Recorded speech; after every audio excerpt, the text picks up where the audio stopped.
I'm also curious, though. I think you were around the same age that Jayson Tatum is now when you were on the Olympic team. And how would you have handled being benched at age 27 when you're an NBA champ? Yeah, I don't know. Yeah, I don't have that answer. I did come off the bench in 2008. My role was a little different. I think the thing is outside of being benched is just as a player that's going to play in the Olympics, you have to look at the team and say, okay, what am I going to bring that the team does not already have?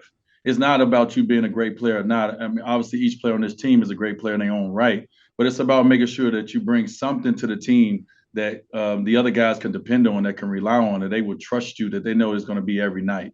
And it has to be something different. And so that's the way I viewed it and I looked at it. But getting benched, no one likes getting benched, especially a guy who's one of the most decorated players in our game and just coming off of winning his first championship. Okay, but I think when we label it benched, it sounds worse than you didn't get into the game, right? Like, I know it's semantics there. Like Joel Embiid got benched, but Jayson Tatum got benched. He was kind of a healthy scratch there.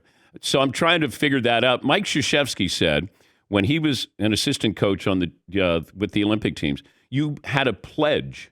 You would pledge you were going to do everything you could to win a gold medal. It wasn't about playing time. And I don't know, has the media run with this with Jayson Tatum?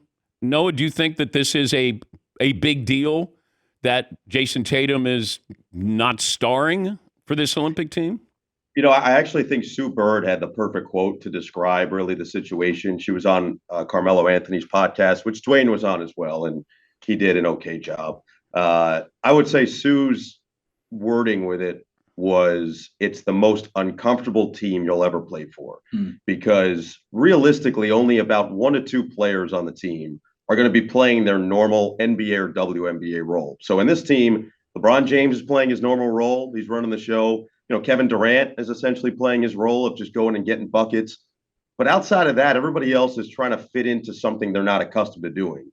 And so whether it's playing time, whether it's being out on the court and trying to figure that out, there's a very limited and finite period of time to do it. So I do think that's a little bit overblown, because at the end of the day, it's really about winning the gold medal. And that's what Steve Kerr has preached. That's what these players have echoed. And Jason's really handled it very well. If you watch him on the bench and if you listen to what he really said it's given him a greater respect for the guys on his Celtics team that don't play a great amount of minutes. Yeah.